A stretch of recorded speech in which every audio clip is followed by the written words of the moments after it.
everybody, welcome to week 2 of the Piano 4 class.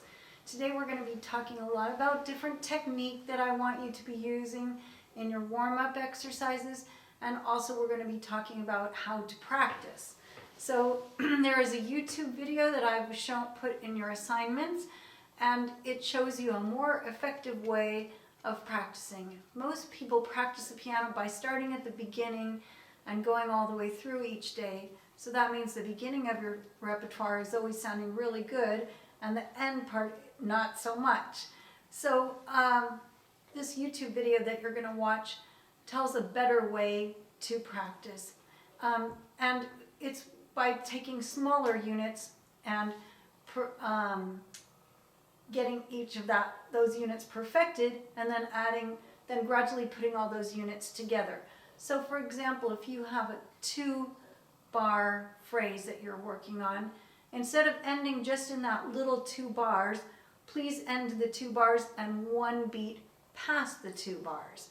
That way, when you go to connect that to the next 2-bar phrase, you already have the link that's going to go into your next bar phrase.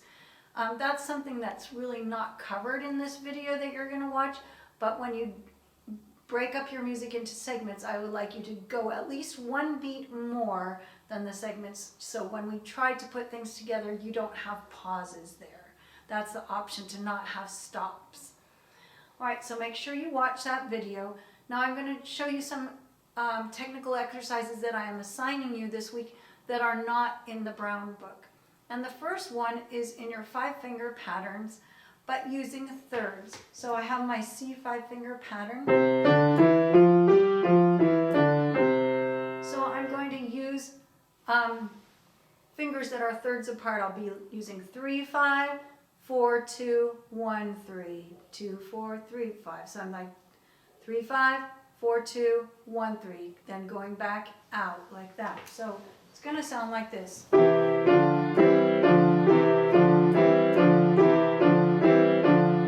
That's major, then I'm going to make it minor. Same thing.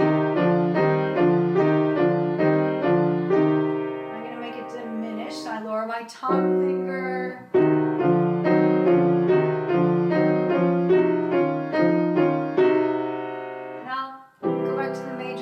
Raise the finger that's augmented.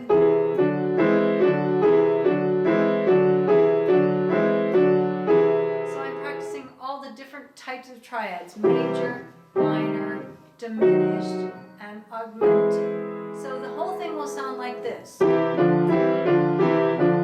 my wrists.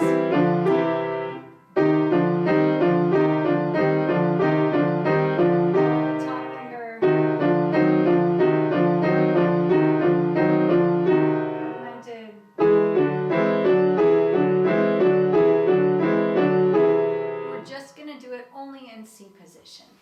So that's that first thing. Next, we will be continuing on with the major scales, 2 octaves.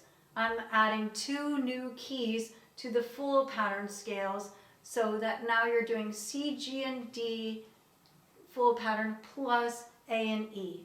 All those scales have the same fingering, so you don't have to really worry about different fingerings, just getting the accidentals. Alright, then after that you're going to be doing the harmonic and melodic minor scales. These are all the white keys that you had before, but now we're adding D flat and E flat minor as well. Those fingerings will all be able to be found in your Brown book. Okay, I'm going to show you another exercise that is not in the book, and this is practicing octaves. So a lot of people practice these scales that's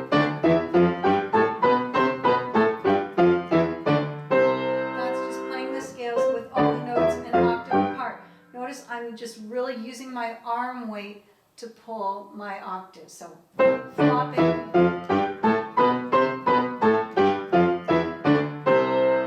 Now this time I'm adding the whole triad at the bottom. So I have octave, triad. Octave, triad, octave, triad, octave, triad, octave, triad. So it'll be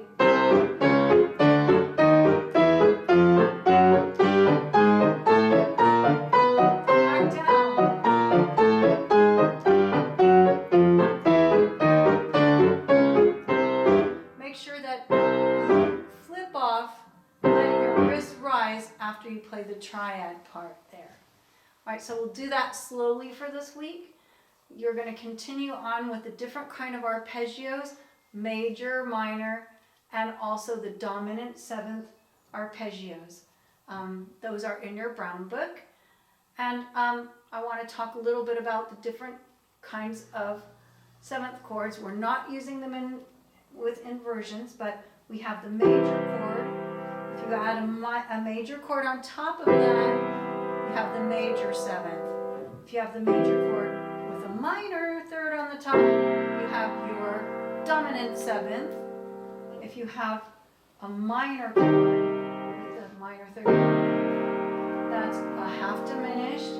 If you have a minor, if you make a that last one was a minor seventh, there's a half diminished, and then finally when you lower the top finger, you have a fully diminished chord. You can find that in your book as well. All right, we're going to add one more page in your Harima book this week to go on to page 322 all the way up to 324, so you can get some readiness for score reading. This will have a little bit more of transposition to different instruments. I like you to practice those exercises and just upload one of those exercises to my assignment so that I can watch you transpose one of those songs, whichever one you want for me. As far as transposition, we're going to be starting that now. And if you go in your files, you'll be able to see some 12-bar blues files. This will be the start of a pattern that we'll be using to improvise jazz. Many of you are already familiar. And then you'll move to the next key. That's all written out in your file under the 12-bar blues. So we're going to learn the basic pattern this week, and then we'll be starting to make it fancier next week and learning how to improvise melodies to go with that. On repertoire, I would like you to play at least one page of each of your 3 repertoire pieces for me in class, or upload recordings of them for me if you can't make it to one of my office hours. So you're going to use the practice techniques that you're going to learn in your YouTube video, and this week is just going to be mostly hands separately. If you are going to put it together at all, it's going to be super slow. And then either you can upload that, or better, you will come to my office hours and I'll actually watch you play, and I'll be able to give you comments and in real time be able to fix some things. So please be sure that you contact me by email or something if there's something you don't understand. And I'll look forward to hearing your progress in one of the office hours this week. Thanks a lot. Have a good week. Bye.